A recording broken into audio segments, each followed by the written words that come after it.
지난 첫 주일입니다.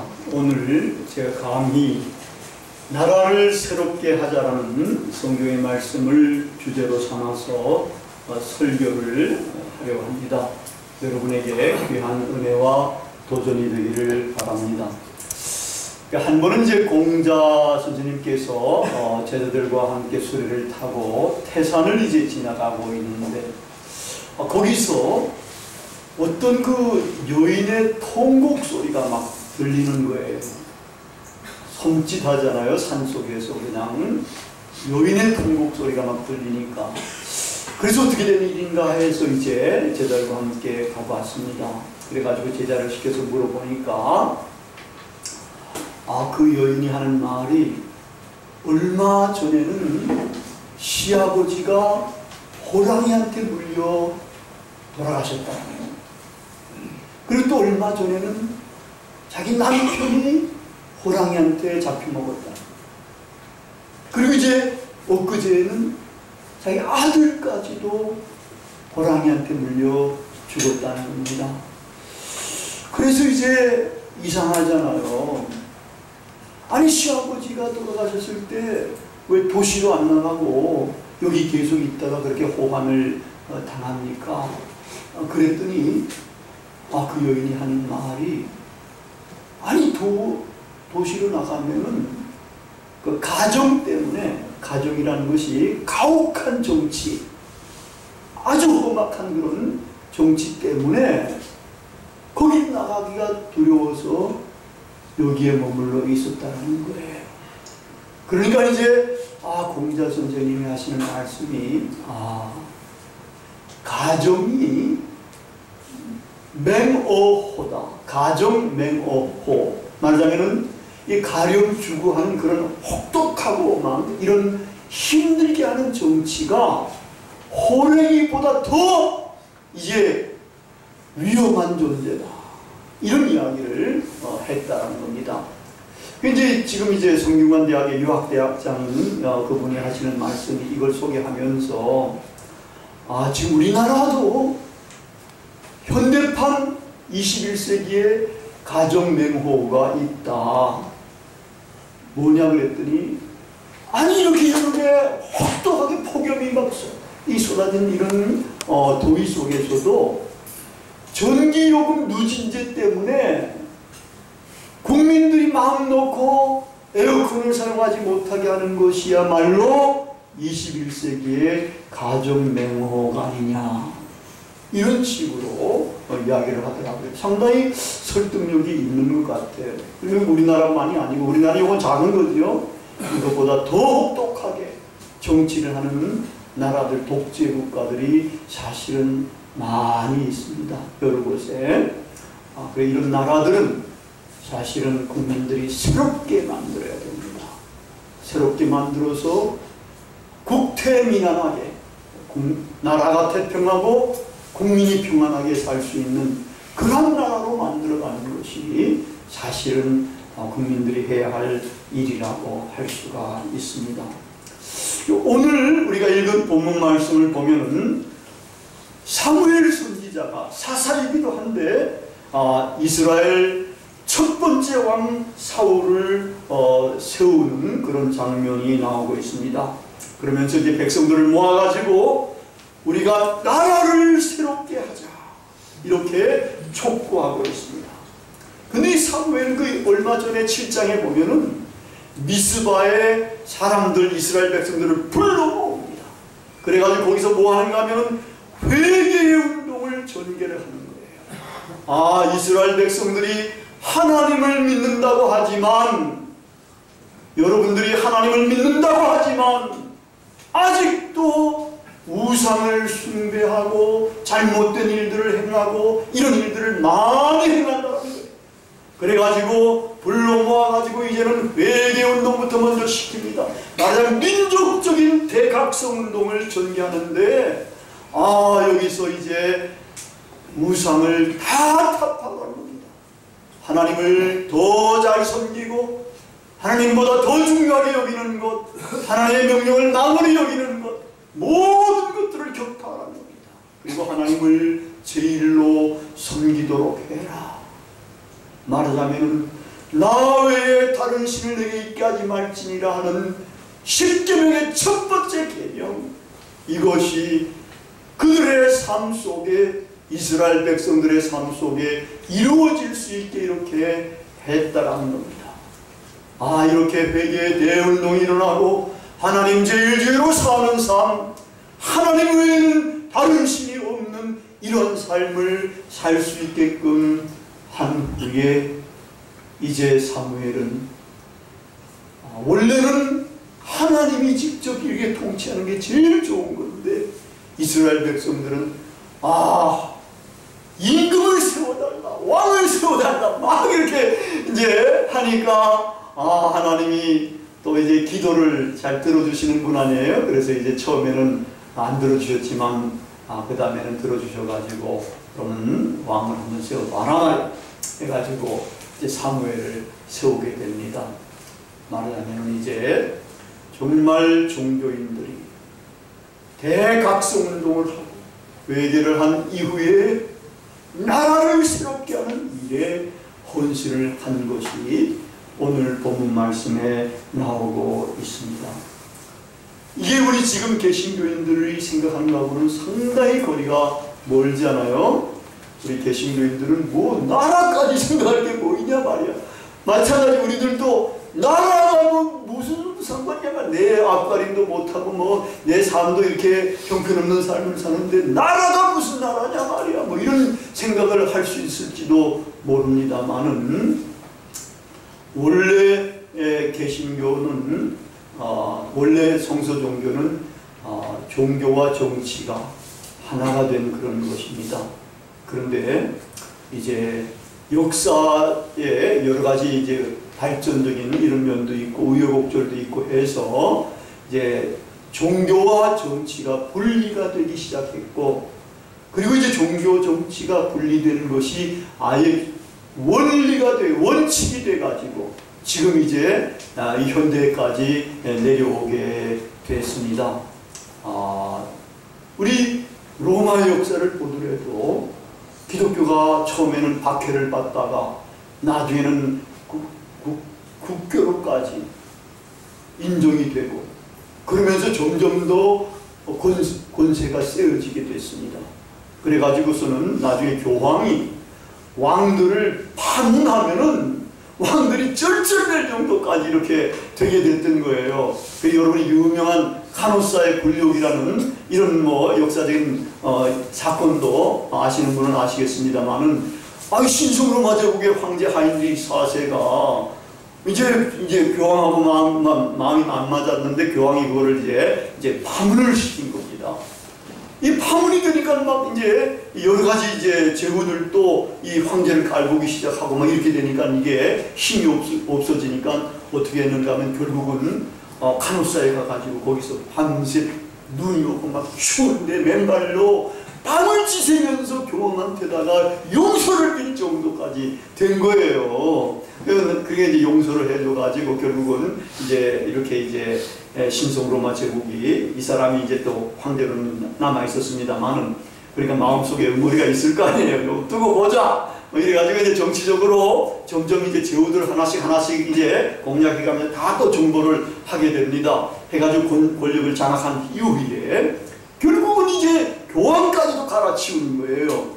그래가지고 자기를 물먹었던 교황을 유배시켜가지고 유배한 데 가서 이제 거기서 이제 임종하게끔까지 이렇게 만들었습니다. 그때 이후로는 이제 이 기독교가 가톨릭교였지만 기독교가 이제 정치한테 이제 아무래도 눌리게 되는 이런 이제 상황이 들어갔고, 그 다음에 이제 종교개혁과 그 다음에는 또 불란서 혁명, 또 미국 독립선언 이런 것들을 통해 가지고 종교와 정치는 완전히 분리해야 된다 해가지고 이제 이렇게 지금까지 내려오게 됐습니다. 근데 이렇게 종교와 정치가 완전히 분리가 되게 되니까 그렇다고 해서 정치가 정말 아름다운 정치가 되느냐 이거예요. 국민들이 다 국태민안하게 태평스럽게 인간에 대한 존엄성을 가지고서 살아갈 수가 있냐 이거예요. 인간이 인간 대접을 받으면서 살아갈 수 있냐 이거예요. 빈부의 격차가 벌어지게 되고, 미국도 그렇고 뭐 우리나라도 그렇고 이 서구도 마찬가지고, 민주주의가 이루어졌던 나라도 그런데 민주주의가 안 이루어진 나라들은 더 심각하잖아요. 이런 나라들 속에서도 인간이 인간 대접을 못 받고 빈부의 격차가 심하고, 그래가지고 저기 막 난민들이 막 생겨가지고 지금 들어가다가 막 이게 배가 파산돼가지고 몇백 명이 막 죽는 이런 사건들도 생기고 말이에요. 이런 일들이 막 벌어지고 있는 거예요. 이런데도 만약에 종교와 정치가 분리됐다 해가지고 종교인들이 가만히 있으면, 내 개인적인 구원, 영혼의 구원만 생각한다 그러면은 그거는 종교가 아편이 될 수도 있는 겁니다. 하나님의 말씀은, 오늘 말씀을 보면 종교인들도 나라를 새롭게 만들어 가야 한다, 이렇게 이야기를 하고 있는 겁니다. 지금 우리나라는 어떤 상황입니까? 우리나라는 원래는 금수강산이었지 않습니까? 금수강산은 나라가 비단처럼 아름다운 이런 강산이에요. 그 동방예의지국이었잖아요.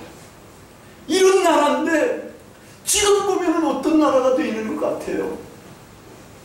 금수가 놓이는 그런 나라가 되어가는 것 같지 않습니까? 흉악한 범죄자들도 많이 생기고, 또 이제 정말 뭐라 그러나요? 콩쥐 팥쥐 같은 그런 그 부모님들 같은 이런 이야기들도, 현대판 그런 사람들도 막 생기고, 그 다음에는 그것뿐만 아닙니다. 나라의 지도자들도 정말 국민을 사랑하면서 그렇게 지도자로서 군림하느냐, 정치하느냐. 세월호에 300여 명이 그렇게 물에 수장당했는데도 아직도 그 문제가 해결되지 않고 있는 이런 정황이면 국민의 목숨을 어떻게 존중하느냐 이거예요. 무엇보다도 이런 사건이 일어났을 때는 그 문제부터 해결할 수 있도록 이렇게 해가야 정말 국민이 안심하면서 살 수 있는 그런 나라가 될 수가 있는 것 아닙니까? 그 다음에 여러분들이 청문회 같은 거 하는 거 봐봐요. 나라에 정말 정치하는 사람들, 장관, 차관, 국무총리들 뭐 이런 사람들 다 세우는데, 이런 사람들 능력도 검토도 안 할 뿐만 아니라 비리가 들어보면 엄청난 비리. 어떻게 비리가 있는 사람들을 세워놓으면 이 교육받는 학생들이나 국민들이 어떻게 생각하겠어요? 우리도 저렇게 비리를 저지르면서 살아야 제대로 잘 살 수 있는 게 아니겠느냐 말이야. 이렇게 생각할 거 아니겠습니까? 이런 것들을 제대로 잘 정리를 하지 않아가지고서는 나라가 잘 될 수가 없게 되는 겁니다. 국민이 주권자로서 모든 권력을 국민에게서부터 나온다 그러는데, 딴 사람이 가지고서 그거를 행행하면서 국민들은 우습게 여기는 이런 상황이 되는 나라는 우리가 새롭게 만들어 가야 하는 겁니다. 이게 잘 안 되니까 지금 우리 국민들이 얼마나 정말 어렵게 살아가고 있어요. 더울 때 이렇게 정말 마음 놓고 에어컨도 못 켜고 살아가는 이런 국민들이면 신세가 얼마나 처량합니까? 우리 젊은 청년들은 흑수저, 금수저 이렇게 하면서 자괴감에 빠지고 나라를 헬조선이라고까지 이렇게 이야기하는데, 지도자는 헬조선이라고 하는 게 웃긴다는, 자기가 잘못해서 그런지를 모르고 말이에요. 그렇게 이야기하는 사람들을 교화시키려고 하면 이거는 정치를 제대로 하는 것이 아닌 그런 것이 되는 겁니다. 우리나라가 이렇게 된 데는 사실 저는 역사적인 배경이 있다고 생각해요. 한 100년 정도에 걸친 우리나라, 구한말로부터 시작해서 지금까지 우리 한국은 굉장한 역동적인 그러한 사건들을 경험하면서 지나오게 됐습니다. 한일합방을 통해서 우리 나라가 망하고 일본이 다스렸잖아요. 그랬을 때 우리 한국 사람들 가운데서 독립투쟁하는 사람들은 너무 힘들게 삽니다. 나라를 떠나가 가가지고 만주로 시베리아로 뭐 나중에는 뭐 유럽까지도 가고 뭐 이런 식으로 하면서 독립투쟁을 했던 사람들도 있잖아요. 그러면은 얼마나 삶이 힘듭니까? 근데 매국노들은 얼마나 잘할 수 있는지 몰라요. 일본에 딱 붙어가지고 그러면은 권력도 가지고 돈도 가지고 재산도 가지고 이러면서 살고 남을 우리 국민들을 여기 독립투쟁한단 말이야. 그럼 고발하고 말이야. 이렇게 하면서 자기가 배부르게 사는데 이렇게 산 사람들은 이게 3대 4대까지도 재산을 그대로 유지하면서 교육도 잘 받고 나중에 나라의 정치가들도 되고 말이야. 뭐 국회의원도 되고 이런 사람들이 많이 나오고 그러잖아요. 독립투쟁한 사람들 자손들이 잘 안 된다는 거잖아요. 이렇게 되면 안 되는 나라입니다. 근데 우리나라가 그런 경험을 했잖아요. 그리고 이게 해방이 될 때는 우리 해방된 다음에는 성경에서는 그런 역사가 일어났어요. 출애굽 사건이 일어난 다음에는 그 나라에 있는 모든 노예들 종들은 안식년마다 해방시켜주고 희년 될 때는 재산까지 주면서 이스라엘 나라에는 다시는 종들이 있으면 안 된다. 왜냐하면 자기들이 애굽에서 종살이 해본 경험을 하잖아요. 이런 데서 해방되니까 다시는 없어야 된다. 우리나라도 마찬가지 아니었겠습니까? 일본의 치하에 35년 내지 36년 이렇게 억압을 받으면서 젊은이들은 총알바지 나갔고 이 여인들을 젊은 처녀들은 뭐 이렇게 이상하게 위안부로 팔려가기도 하고 막 이런 식으로 살아갔잖아요. 그리고 종로로 단단하게 했지 않습니까? 해방됐을 때 우리 기독교가 우리가 새로운 윤리를 이야기하면서 우리나라에는 다시는 이 종들이 있어서는 안 된다. 모성이 있어서는 안 된다. 아인이 있어서는 안 된다. 해가지고 이런 이제 사회구조를 조금 더 좋은 사회구조로 만들었으면 어쩌면 6.25도 일어나지 않을 수도 있는데 그렇지 않으니까 6.25가 터져가지고 그때는 또 이제 이 이념적으로 어떤 사람들은 부역하고 어떤 사람들은 그걸 고발하고 해가지고 이쪽이 점령하면은 이 사람들 죽이고 저쪽이 점령하면 저 사람들 죽이고 이렇게 해놓으니까 믿을 놈 없는 이런 사회가 돼버리잖아요. 사회가 믿을 놈이 없는 사회가 되면 안 되지 않습니까? 이런 사회가 돼가지고 이제는 다른 것이 아니라 돈이 있어야 되고 권력이 있어야 되고 이런 쪽으로 이제 집중해 나갈 수밖에 없고 또 이제 박정희 대통령이 이제 등장하면서 이제 독재로 하면서도 이제 잘 살아보자 이렇게 그러니까 모두가 잘 살려고 하는 이런 쪽으로 막 나가잖아. 그건 괜찮은 거예요, 한면으로는. 그래도 인간이 인간답게 살만한 이런 윤리가 있어야 되는데 잘 사는 것 위해서 이 10개 정도의 대기업들은 잘 살려놓고 그렇지 못하는 것들은 많은 것들이 이제 죽고 이렇게 어려움에 빠지게 이렇게 되지 않았습니까? 이런 것들을 우리가 이제 바라보면서 이제 우리도 우리 나라를 새롭게 해야 되는구나. 우리 기독교가 새로운 윤리를 제시해야 되는구나. 이런 각성을 해야만 되는 겁니다. 여러분 이시조선이 세워졌을 때 이시조선이 유교 정신을 가지고 나라를 다스렸지 않습니까?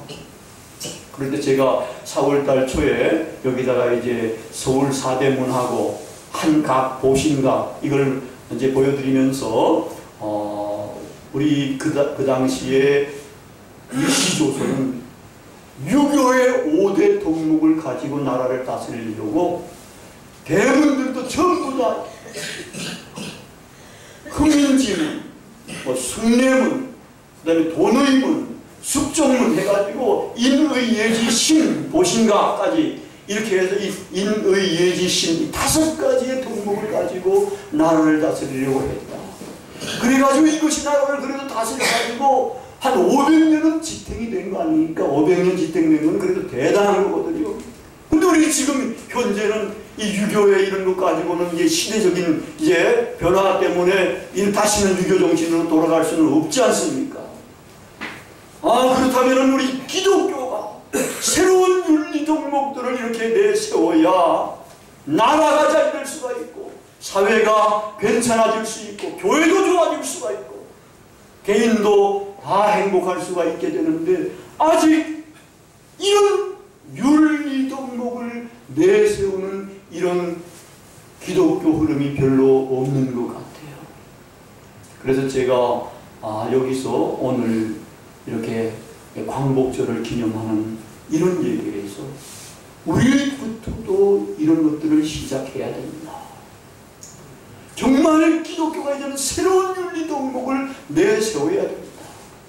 우리가 여기서 각각 이것을 이루어갈 수 있다면, 우리 길벗교회가 만약에 그렇게 된다면 풀뿌리 민주주의 뭐 이런 것들이 있잖아요. 그것처럼 풀뿌리인 우리들이 정말 하나님 앞에서 아름답게 살아가면 이제 정말 나라를 새롭게 만드는 일을 감당할 수가 있다. 여러분, 어떻게 새로운 나라를 만들 수가 있겠습니까? 우리 집 근처에 가면은 제법 큰 교회가 있는데, 한성교회, 거기 아주 표가 참 인상적입니다. 행복한 사람이 행복한 세상을 만든다. 행복한 사람이 행복한 세상을 만든다. 주님 안에 있으면 행복하게 되지요. 그런 사람들이 행복한 세상을 만든다. 새로운 사람이 나라를 새롭게 만든다. 새로운 사람만이 나라를 새롭게 만들지, 헌 사람들은 절대로 나라를 새롭게 못 만듭니다. 나라를 새롭게 만드는 것은 새로운 사람들이어야 합니다. 우리가 예수 그리스도를 정말 구주로 영접하고 정말 주님을 잘 믿으면 새로운 피조물입니다. 성령에 의해서 거듭난 새로운 사람들이 되는 겁니다. 하나님 제일주의로 살 수 있는 사람들이 됩니다. 첫 계명, 나 외에 다른 신을 내게 있게 하지 말지니라 하는 이 첫 계명을 실천하는, 삶 속에서 실천하는, 정말 하나님 제일주의로 사는 그러한 사람들이 되는 겁니다. 하나님 제일주의로 산다는 것은 하나님의 통치를 받고 하나님의 주권이 이루어지게끔 하는, 그래서 하나님 나라를 확산시켜가는 이러한 사람들이 되는 것이고, 이러한 사람들만이 나라를 새롭게 만들 수가 있는 겁니다. 여러분, 절대로 현혹되면 안 됩니다. 하나님 앞에서 새로워지지 않은 사람들이 대통령이 되건 뭐가 되건 간에 절대로 나라를 새롭게 할 수가 없습니다. 나라를 새롭게 할 수 있는 사람들, 하나님 앞에서 정말 새롭게 된 사람들, 올바르게 사는 사람들, 이런 사람들만이 나라를 새롭게 만들어 갈 수가 있게 됩니다. 그러면 새로운 나라를 만들기 위해서 새로운 윤리를 세우려고 할 때에 우리가 어떤 윤리를 세워야 할 것인가 할 때, 이제는 하나님을 제일주의로 섬기는 사람에 대한 관심을 집중적으로 가져야 됩니다.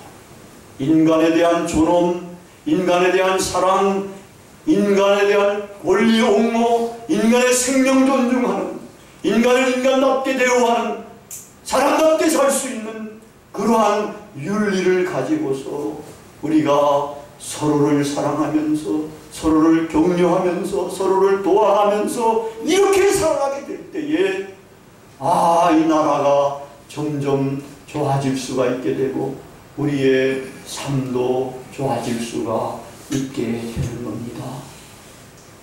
이제 우리는 이러한 의식을 마음 깊이 받아들이면서 가지고 살아야 할 겁니다. 내가 당신을 사랑하는 것은 비단 이 개인적인 관계만 아니라 이런 관계를 통해서 이 나라까지도 새로워질 수가 있는 거구나, 이런 생각을 해야 돼요. 내 혼자, 나도 내 주체도 이게 제대로 간수 못하고 있는, 힘들게 살고 있는 내가 뭐냐 말이야. 이렇게 생각하는 건 패배주의자적인 생각입니다. 제가 한번 시를 소개한 적이 있는데, 나도 불타고 너도 불타고 그러면 온 꽃밭이 다 꽃으로 불타지 않겠느냐. 마찬가지로 나도 이렇게 살고 여러분도 새로운 사람으로서 그렇게 새롭게 살고 이렇게 살아가기 시작하면 이 나라가 새로워질 수가 있게 됩니다. 이제 우리에게 꿈과 비전이 생겼습니다. 희망이 생겼습니다. 이제 우리는 별 볼 일 없는 사람이 아닙니다. 주님 안에서 놀라운 하나님의 아들과 딸로서 이제는 나라를 새롭게 할 수 있는 대단한 하나님의 자녀들이 되는 겁니다. 이제 이러한 비전과 꿈을 가지시고서 믿음과 사랑으로 하루하루를 그것을 실천하면서 살아갑시다. 하나님 앞에서 올바르게 사는 사람만 나라를 새롭게 할 수 있는 참다운 애국자인 것입니다. 하늘은 스스로 돕는 자를 돕습니다. 하나님은 그렇게 살아가려고 하는 사람에게 도와주시고 힘을 주시고 능력을 주시는 것입니다. 아멘. 여러분 거듭났습니까? 우리 기독교인은 거듭나야 합니다. 여러분 성령으로 새롭게 거듭났습니까? 성령으로 거듭이 나야 됩니다. 그러면은 우리는 이제 이렇게 나라를 새롭게 하는 삶, 나도 하나님 앞에서 올바르게 살고 너도 올바르게 살고 그래서 나라를 새롭게 하는 그러한 인물들이 되십시다. 어쩌면 여기서부터 이것이 제대로 이루어진다 그러면 나라를 새롭게 하는 운동이 여기서부터 출발하게 될지도 모르겠습니다. 아멘. 오라 우리가 나라를 새롭게 하자. 오늘 여러분들에게 주시는 하나님의 말씀입니다. 기도하시겠습니다.